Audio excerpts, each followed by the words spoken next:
Buenas noches, hermanos, que Dios les bendiga. Vamos, por favor, a abrir nuestra Biblia en la carta a los Efesios, capítulo número 4.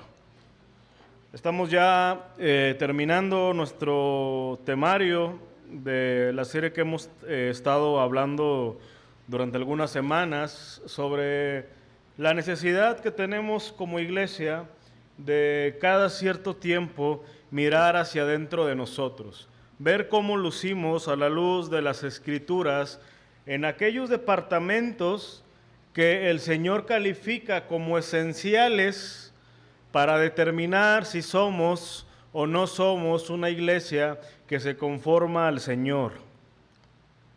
Si le preguntáramos a cada uno de nuestros integrantes, para ti, ¿qué es lo que significa? ¿Cómo te pudieras imaginar que es una iglesia correcta y agradable? Sin duda hubiera una diversidad de opiniones, pero lo que nos atañe a nosotros, más allá de nuestra preferencia, más allá de una opinión y algo que se ajusta a lo que somos nosotros, debería de ser buscar en las Escrituras cómo es que el Señor califica lo importante. Y mejor dicho, ¿qué es lo que el Señor califica como importante? Porque quizás muchas de nuestras opiniones son muy buenas, pero quizás no entran en el área de esenciales o de importantes. Y quizás todo lo que pudiéramos decir nosotros, existe la posibilidad de que sea algo meramente secundario o no tan trascendente. Bueno, dentro de todo lo que hemos estado viendo, hemos visto sobre la importancia de ver a la iglesia local como algo bello, porque el Señor ve a la iglesia como hermosa, puesto que Cristo la ganó con su propia sangre. Hemos visto también la importancia de una membresía significativa, la importancia de una disciplina bíblica, y ahora estamos viendo introduciéndonos al discipulado bíblico. Todas estas áreas son palabras muy comunes dentro de nuestro lenguaje como cristianos, pero que considero que quizás pudiera ser el caso, ojalá me equivoque, que la mayoría muchas veces no meditamos en la trascendencia, en cuáles son las bases bíblicas para decir por qué lo practicamos, sus alcances, sus implicaciones, y sobre todo cómo es que debería de seguir luciendo eso en la iglesia del Señor. Bueno, la semana pasada empezamos a ver Efesios capítulo 4, versículo 11 al 16, y déjeme leerlo una vez más para luego empezar a dar continuidad a esto. Efesios capítulo 4, versículo 11 al 16. Y él mismo constituyó a unos apóstoles, a otros profetas, a otros evangelistas, a otros pastores y maestros, a fin de perfeccionar a los santos para la obra del ministerio, para la edificación del cuerpo de Cristo, hasta que todos lleguemos a la unidad de la fe y del conocimiento del Hijo de Dios, a un varón perfecto, a la medida de la estatura de la plenitud de Cristo, para que ya no seamos niños fluctuantes, llevados por doquiera de todo viento de doctrina, por estratagema de hombres que para engañar emplean con astucia las artimañas del error, sino que siguiendo la verdad en amor, crezcamos en todo en aquel que es la cabeza, esto es Cristo, de quien todo el cuerpo bien concertado y unido entre sí por todas las coyunturas que se ayudan mutuamente, según la actividad propia de cada miembro, recibe su crecimiento para ir edificándose en amor. Hemos dicho que este pasaje constituye el modelo bíblico de Dios para la iglesia. Y cuando meditamos en este modelo que Dios ha dado a la iglesia, podemos notar que Dios está más interesado en el crecimiento, en el sentido de madurez, más allá de un sentido numérico. No por esto rehusamos nuestra responsabilidad de crecer como iglesia numéricamente. De hecho, una de nuestras oraciones debería de ser que el Señor añada más gente a nuestra iglesia. más gente que el Señor haya ganado, más personas a quien discipular, a quien enseñar. Debería de ser nuestra oración. Pero por encima de anhelar que el Señor añada personas a nuestra congregación, tenemos que caer en la resolución que el Señor está más interesado en proporcionar madurez a los que ya conformamos a su iglesia. Lo natural debería de ser nuestro crecimiento. Si nosotros observamos todo ser vivo, podemos darnos cuenta que cuando ese ser vivo no crece hay un problema, hay una enfermedad. Entonces, si nosotros, como creyentes, unidos a Cristo y añadidos a su iglesia, no estamos creciendo en madurez, en sometimiento al Señor, existe un problema que se está atravesando en nosotros. Ahora, lo que establecimos la semana pasada es que para proporcionar madurez a la iglesia, el Señor no nos ha desamparado. El Señor no manda algo y luego nos deja a la deriva, sino que el Señor, en su sabiduría, brinda los recursos necesarios para que nosotros cumplamos lo que Él exige. Y el Señor ha dado regalos a la iglesia, dones a la iglesia. El apóstol Pablo venía hablando de que el Señor, así como ha dado una medida de gracia a cada miembro, un don para ejercerlo, por encima de esto, el Señor dice que Él en su soberana voluntad y en su gracia ha dado a la iglesia dones para la edificación. Y vimos esto la semana pasada, que el Señor añadió a apóstoles y profetas, a evangelistas y pastores maestros. Los primeros dos oficios establecimos que cesaron, que son el fundamento de la iglesia, el cimiento, los apóstoles y los profetas. Ya no creemos en más apóstoles y en más profetas, al menos en el uso que está aquí. Pero el Señor ha dado evangelistas y a pastores y maestros. Ahora, lo interesante, y es lo que vamos a ver hoy, es que el Señor nos dice cuál es el propósito de esto. Y hoy vamos a ver un aspecto más de este tema, que nuestro título es Perfeccionando mediante el discipulado bíblico. Hoy vamos a ver el propósito. Y de hecho nos vamos a detener únicamente en el versículo 12, que dice el apóstol Pablo, a fin de perfeccionar a los santos para la obra del ministerio. Ahora, déjame decirte, antes de empezar a meditar en esto, que de algo usted y yo tenemos que estar convencidos, y es algo que tenemos que transmitir a la iglesia, que sea una convicción en todos nosotros. La iglesia no existe para entretener a personas, sino para ser auténticos discípulos que se asemejan cada vez más a Cristo para la obra del ministerio. Esto es lo que es la iglesia. Nuestro fin no es entretener a personas, y aunque esto suene muy obvio, en la práctica no lo es tanto, porque a veces pensamos, bueno, ¿qué más podemos hacer para entretener a nuestros jóvenes? ¿Qué más podemos hacer para entretener a nuestros hermanos? ¿Qué más podemos hacer para que las personas se sientan tan entretenidas o estimuladas de tal manera que permanezcan con nosotros? Y bajo esa concepción existe la tentación de hacer de la iglesia un tipo de circo, buscando entretener constantemente a las personas con el fin de que permanezcan con nosotros. Ahora, ¿qué hacemos de nuevo? Ahora, ¿qué nos inventamos? Ahora, ¿qué podemos desarrollar para entretener a personas? Pero más allá de nuestras actividades, más allá de nuestra creatividad, lo cierto es que la iglesia existe para ser auténticos discípulos que se asemejan cada vez más a Cristo para la obra del ministerio. Así que en primer lugar yo te quiero compartir que el discipulado inicia perfeccionando a los santos. El discipulado inicia perfeccionando a los santos. Nuevamente, el versículo 12 dice que el Señor ha dado todos estos dones a la iglesia con un propósito de perfeccionar a los santos para la obra del ministerio. Ahora, es muy interesante esta palabra de perfeccionar.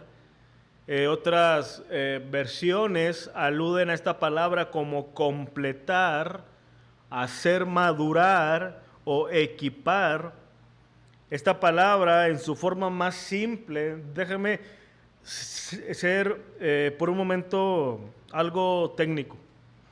Esta palabra en su sentido más simple es un adjetivo griego que es artios, artios, de donde se derivan la raíz de las palabras castellanas artesano o artífice, con la idea de una persona que forma algo o crea algo a partir de sus manos.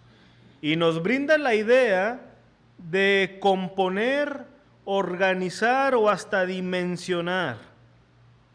Ahora, cuando entendemos un poquito esto o meditamos un poquito en esto, podemos caer en la conclusión que la herramienta para los dones que el Señor acaba de mencionar a los pastores y maestros en un don vigente, es la palabra de Dios. La herramienta para formar algo, componer algo, organizar algo es la palabra de Dios. Por eso dice 2 Timoteo 3:16 que la escritura es inspirada por Dios y es útil para enseñar, para redarguir, para corregir, para instruir en justicia con un propósito, que el hombre de Dios sea perfecto, nuevamente, la misma palabra, artios, enteramente preparado para toda buena obra.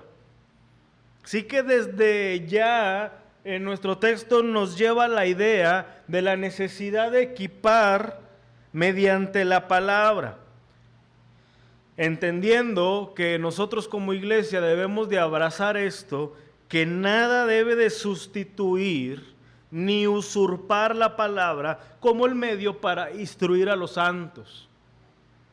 Los programas en la iglesia son buenos, las actividades son útiles y muchas cosas más que promueven escenarios para que los santos tengan comunión, que promueven escenarios para la rendición de cuentas, etcétera, etcétera. Sin embargo, nada puede sustituir el ministerio de la palabra en una iglesia del Señor.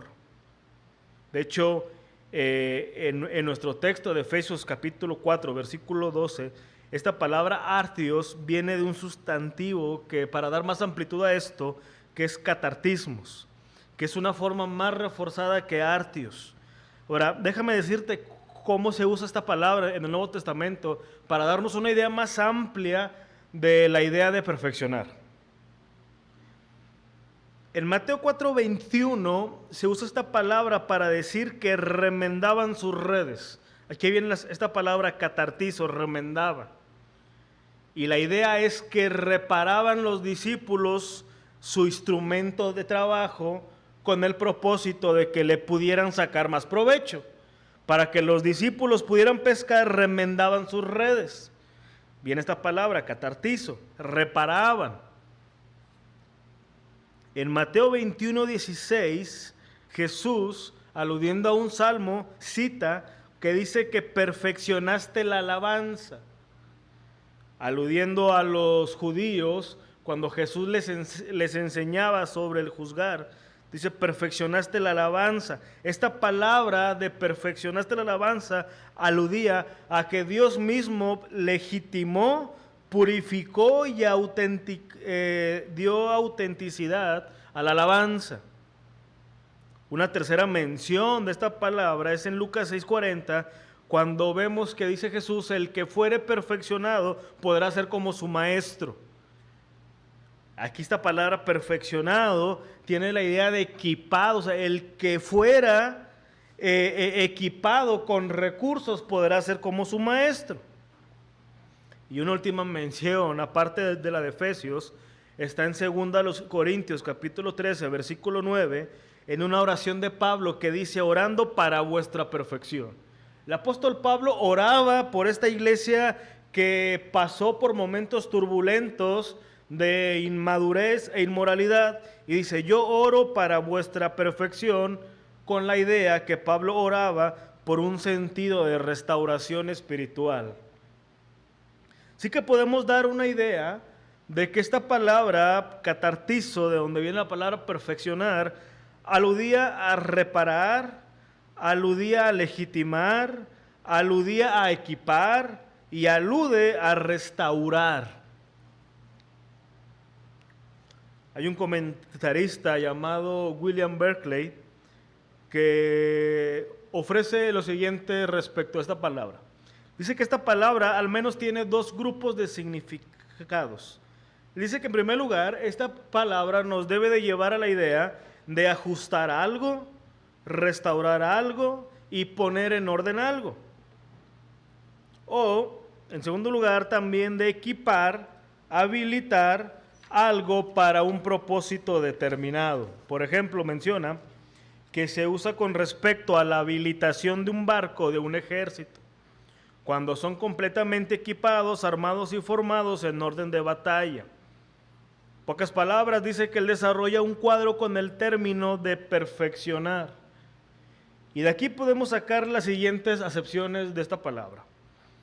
Siempre que vemos en la Escritura la palabra perfeccionando, nos debe de llevar a considerar que Dios está diciendo de la necesidad de proveer lo necesario, así como un padre, que también tiene la idea de sanar las coyunturas y los tejidos como un médico, así está perfeccionando, de reparar o restaurar una posición como un constructor, o de alimentar para el crecimiento homogéneo como la responsabilidad de un pastor.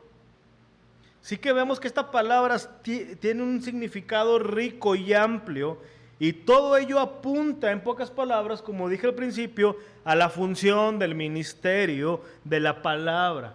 La palabra equipa, la palabra sana, la palabra restaura y la palabra brinda crecimiento. Un pastor, sin el uso de la palabra, no podrá hacer su labor, porque como he dicho antes, el carisma, la buena intención, cierta aptitud no puede proporcionar esto. Nada que le pudiera dar a un plus en el buen sentido de la palabra un pastor va a poder sustituir lo que hace la palabra expuesta. Es por eso que el Señor le dice a los pastores: perfecciona a los santos, pero tú no vas a perfeccionarlos por lo que tú eres en sí mismo, sino mediante el uso de la palabra. Así que la idea que nos brinda Efesios capítulo 4, versículo 12, es que los pastores maestros toman a alguien que el Señor ha ganado y que llega a la fe para hacer un tipo de trabajo en él como un diamante, lo va puliendo mediante la palabra. Como he dicho, esto implica sanar heridas, restaurarlo, alimentarlo, proveer los recursos espirituales necesarios y equiparlos para que una vez que esté santo, ha sido perfeccionado, ahora sí él está en condiciones de cumplir la obra del ministerio con el fin de que la iglesia de Cristo sea edificada o edificada. Porque fíjate que nuestro pasaje en el versículo 12 nos dice que la responsabilidad de edificar a la iglesia no recae únicamente ni mayoritariamente en los pastores maestros ni en los evangelistas, sino que recae en los santos que están siendo perfeccionados. Qué tremendo es esto, porque cuando meditamos en todo esto, el miembro consciente de esto y entendido de la palabra, al decir, ¿por qué la iglesia no está creciendo en madurez? Seguramente, y en primer lugar, los culpables son los pastores, o es el pastor que no está haciendo bien su labor. Cuando entendemos el modelo bíblico, vamos a decir, bueno, parte de que la iglesia no esté creciendo es mi responsabilidad. Porque si yo como miembro asistente Yo estoy siendo perfeccionado por medio de la palabra. Yo estoy entendiendo mi condición, hacia dónde tengo que apuntar yo, y se me ha dado lo necesario, y yo no estoy llevando a cabo la obra del ministerio, entonces el problema reposa en mí. Yo soy parte activo del problema por el cual la iglesia no está creciendo en madurez.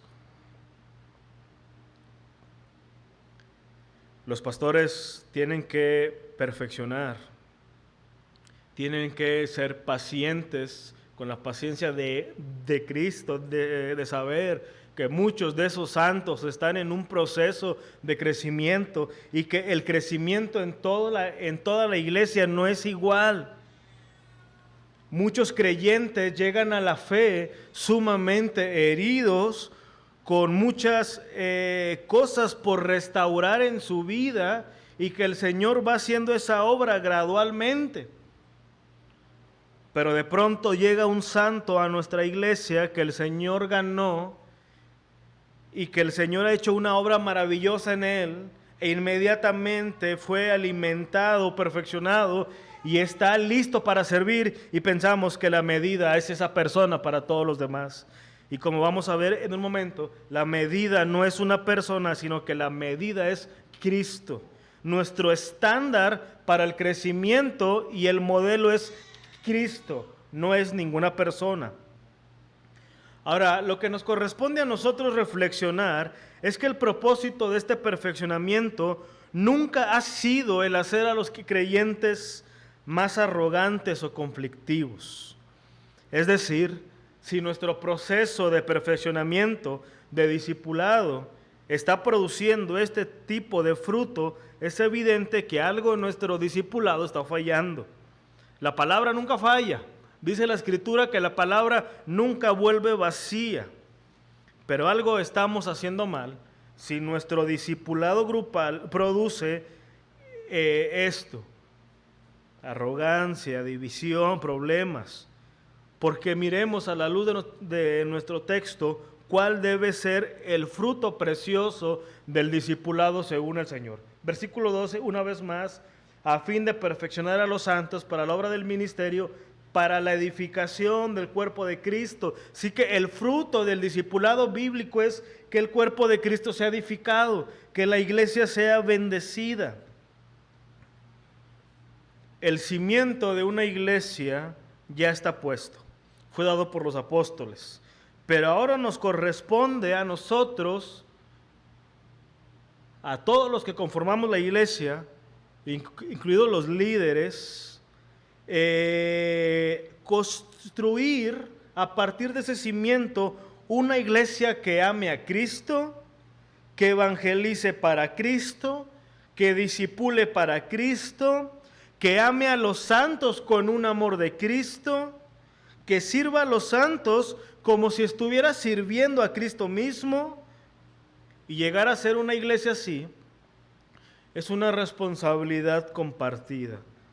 Pastores, miembros, creyentes, tenemos la encomienda de hacer de nuestra iglesia una iglesia que ame al Señor Jesucristo, que viva para el Señor Jesucristo. Por supuesto que un pastor no debe rehuir a evangelizar, a discipular, a servir a los santos y a participar del propio edificio de nuestra iglesia. Pero si el proceso de nuestro discipulado está siendo llevado adecuadamente, diríamos que en algún sentido la evidencia va a ser que ese pastor, esos pastores, deberán irse quedando cada vez más sin trabajo, puesto que los nuevos discípulos estarán en condiciones de cumplir todo lo que implica ser iglesia. Los pastores tendrán que persistir en la enseñanza y equipando a los santos para que éstos puedan llevar a cabo la obra del ministerio. Así que, de algún modo, todos los creyentes, todos los santos, todos los verdaderos miembros están o deben de estar en el ministerio de la iglesia. Se deberán de ir involucrando en el evangelismo, en el discipulado y en el servicio de la iglesia. En otras palabras, estos discípulos se convertirán en discípulos que discipulan. Eso es lo que queremos nosotros, discípulos que discipulan, que benefician a la iglesia. Y esto nos lleva, hermanos, en segundo lugar, a ver que el discipulado bíblico busca cumplir nuestro mandato supremo. El discipulado bíblico busca cumplir nuestro mandato supremo. Hemos dicho desde el principio que Dios está más interesado en el crecimiento, en un aspecto de madurar, más que de crecimiento numérico. Pero existe un problema en esto porque constantemente tenemos que recordarnos lo que implica la madurez a la luz de la Escritura.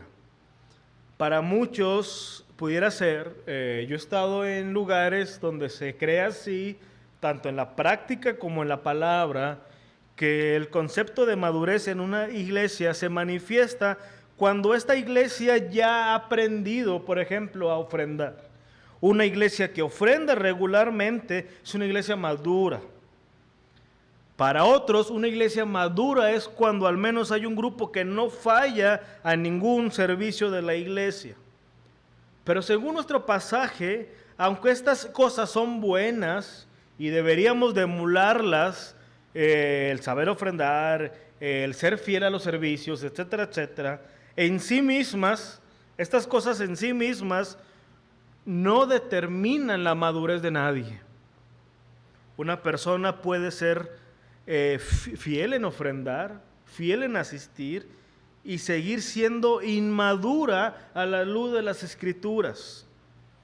Pablo ha establecido, y Dios nos ha dado este modelo, que los santos de una iglesia deben de ser capacitados para que cumplan y ejerzan el ministerio. Mediante estos ministerios la iglesia va a ser edificada.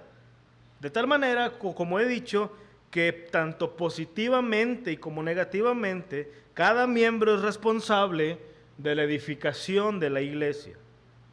Es por eso que debemos buscar que todo lo que desarrollemos como iglesia tenga la intención de edificar, de discipular, de promover la santidad de la iglesia.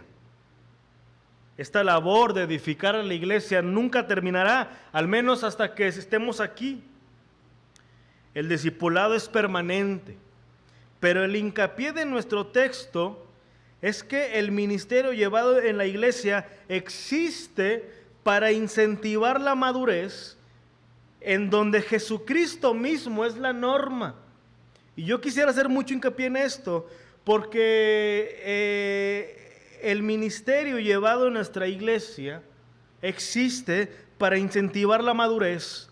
Pero la madurez es determinada por Cristo mismo. Él es nuestra norma de crecimiento.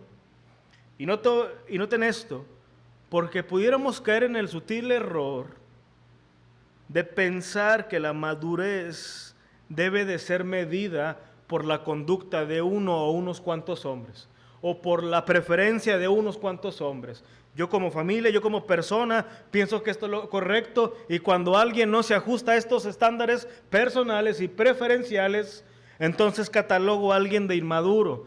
Pero nota lo que dice el versículo 12, para la edificación del cuerpo de Cristo, versículo 13, hasta que todos lleguemos a la unidad de la fe y del conocimiento del Hijo de Dios, a un varón perfecto, a la medida de la estatura de la plenitud de Cristo. Así que la medida por la cual somos medidos es Cristo. No es un hombre, no es una familia, no son mis ideas, no son nuestras costumbres. La medida que determina la madurez en alguien es Cristo. Y por supuesto, el estándar de Cristo es mucho más alto que el nuestro. Cuando yo digo que la medida por el cual debemos medir, valga la redundancia, el crecimiento, no es una familia, no es una persona, no son unas ideas, no es para relajarnos, es para temer, porque el estándar de Cristo es mucho más alto. Déjame decirte, hermano, que la labor principal de nuestra iglesia no debe de ser la evangelización, aunque creemos su importancia. Tampoco lo son las misiones, aunque creemos en esto firmemente. Tampoco lo es el compañerismo, aunque entendemos la importancia de la comunión de los santos. Sino que la labor principal de una iglesia y nuestro anhelo es que cada miembro alcance la madurez mediante asemejarse a Cristo, el varón perfecto, porque decimos, existimos como iglesia para glorificar a Dios, pero ¿cómo lo hacemos? Asemejándonos al varón perfecto, al Señor Jesucristo. Y al asemejarnos a Cristo, glorificamos al Padre. Todo lo que hacemos como iglesia debe de buscar que seamos más como Cristo. De ahí la importancia de nuestro discipulado, porque el discipulado es el medio adecuado y establecido por Dios para fomentar a Cristo en las personas. Y la primera manera en que esto sucede, de incentivar a Cristo en las personas o en los santos, es trayendo el conocimiento de Dios a todo lo que hacemos en el ministerio como iglesia. Fíjate una vez más nuestro pasaje. Hasta que todos lleguemos a la unidad de la fe y del conocimiento del Hijo de Dios. Fíjense, hermanos, en la tremenda responsabilidad que tienen los santos que están siendo perfeccionados para servir. Ellos son en primera instancia los encargados de llevar a cabo el ministerio en la iglesia.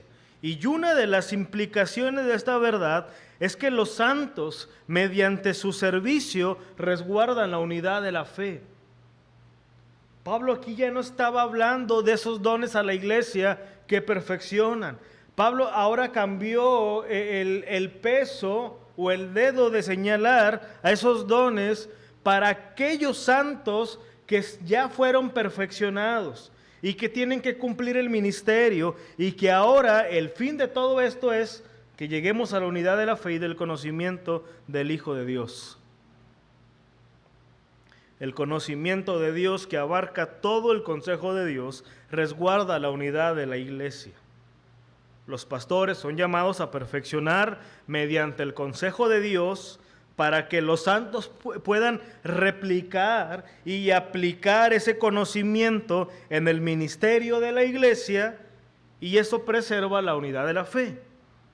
Una vez más, los pastores maestros perfeccionan mediante la palabra de Dios para que los santos de la iglesia sirvan replicando y aplicando la palabra de Dios, y eso es permanecer en unidad, de tal manera que cada ministerio de nuestra iglesia no es independiente en sí mismo, no debe de perseguir su propia causa, ni tampoco es que cada ministerio tenga su propia visión, ni su propio deseo y anhelo, sino que buscamos unificarnos mediante perseguir la visión de Dios, revelada para la iglesia en las Escrituras y encomendada a los pastores que la enseñen. Por eso es que fomentamos la unidad de la fe. Ahora, déjame decirte un pequeño paréntesis, hermanos, que nosotros, pastores, miembros, líderes, no somos llamados a crear la unidad, porque esa unidad ya fue comprada y ganada por Cristo. Una iglesia ya está en unidad, puesto que Cristo lo hizo. Nuestro deber es resguardarla. Fíjate lo que dice Efesios 2:11 al 16. Ve allí, por favor. Y déjame leerte estos versículos y medita en lo que dice el apóstol Pablo. Efesios capítulo 2, versículo 11 al 16. Por tanto, acordaos de que en otro tiempo vosotros, los gentiles en cuanto a la carne, los que no eran judíos étnicamente, eran llamados incircuncisión por la llamada circuncisión hecha con mano en la carne. En aquel tiempo estabais sin Cristo, alejados de la ciudadanía de Israel y ajenos a los pactos de la promesa. Estaban divididos, tanto gentiles como judíos, sin esperanza y sin Dios en el mundo. Pero ahora en Cristo Jesús, vosotros que en otro tiempo estabais lejos, habéis sido hechos cercanos por la sangre de Cristo, porque Él es nuestra paz, que de ambos pueblos, judíos y gentiles, hizo uno, derribando la pared intermedia de separación, aboliendo en su carne las enemistades, la ley de los mandamientos expresados en ordenanzas, para crear en sí mismos de los dos pueblos uno solo y un nuevo hombre en la iglesia, haciendo la paz, y mediante la cruz reconciliar con Dios a ambos en un solo cuerpo, el de Cristo, o sea, su iglesia, matando en ella las enemistades. Y vino y anunció las buenas nuevas de paz a vosotros que estabais lejos y a los que estaban cerca. Fíjate qué grandioso es esto, que hubo un tiempo en que verdaderamente había división. Era imposible que la iglesia existiera, puesto que había una pared que separaba a los creyentes judíos como a los creyentes gentiles. Pero Cristo derribó esa pared que nos separaba de judíos y gentiles, nos ha hecho un solo pueblo, que es la iglesia, de tal manera que Cristo ya ganó con su sangre la unidad de la iglesia. Y si Cristo hizo posible que judíos y gentiles se unieran en la iglesia, ¿cuánto más Cristo ha hecho posible que en una iglesia permanezca en unidad a pesar de las diferencias de personalidades, de ideas, de opiniones? Cristo ya hizo posible. Así que nuestra responsabilidad no es ganar la unidad, es preservarla mediante la unidad de la fe, por lo que creemos del conocimiento de Dios, y trayendo ese conocimiento a cada ministerio que se efectúa. Así que todo este perfeccionamiento, todo este discipulado, solo será posible mediante el discipulado bíblico. Pero vuelvo a decir lo que mencioné la semana pasada.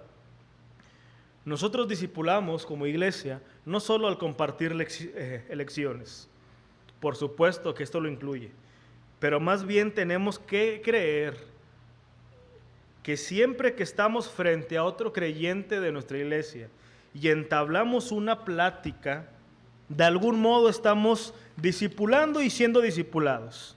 Siempre que exponemos la palabra, estamos discipulando.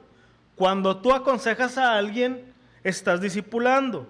Cuando tú corriges a alguien o eres tú corregido, estás siendo discipulado. De aquí surge, o de aquí debe de surgir en nosotros el peso de nuestras palabras y de nuestro comportamiento, porque con nuestras acciones decimos mucho. Nuestras palabras edifican a la iglesia o lastiman y dividen. Nuestras palabras unen o dividen. El discipulado bíblico no busca conseguir seguidores personales.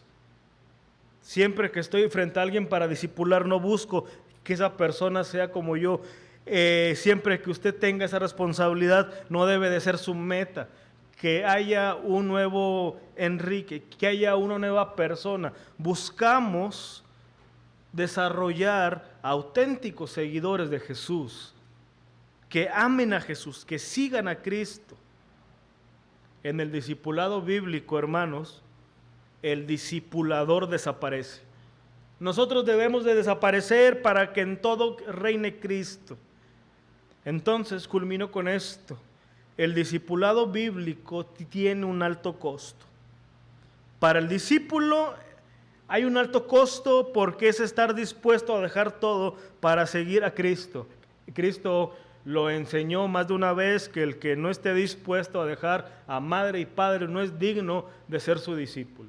Mencionó que las zorras tienen donde dormir, pero que el Hijo del Hombre, el dueño del universo, aquel que es soberano, no tiene donde reposar su cabeza. Sí que hay un costo de ser discípulo. Pero además, hermano, ser un discipulador, alguien que ya fue perfeccionado y que ahora cumplirá la obra del ministerio, también tiene un costo alto que padecer. Porque si tú te vas a sumar a la tarea del ministerio, de edificar a otros para que se asemejen a Cristo, el costo es demasiado alto. Y tú debes de estar dispuesto a padecer, si es necesario, para que Cristo sea formado en otras personas. Déjame preguntarte esto, ¿qué tanto estás dispuesto tú de sumarte al discipulado de nuestra iglesia? ¿Y qué tanto estás dispuesto tú a sufrir el costo para que Cristo sea formado en otras personas? ¿Estás dispuesto a sufrir el agravio? ¿Estás dispuesto a renunciar a parte de tu tiempo? ¿Estás dispuesto a ofrecer tus dones a la iglesia? Nuestra meta como iglesia es ser cada vez más como Cristo. Nuestra meta es modelar a Cristo. Y nuestra fin y llamado es llevar a otros que ser como Cristo, y esto se resume en discipular bíblicamente. Sí que, hermanos, Dios quiera ayudarnos y permitirnos cumplir con el modelo que el Señor ha dado a la iglesia, y que cada vez más entendamos el costo de cumplir esto, con el único propósito, hermanos, de ver a Cristo en otros.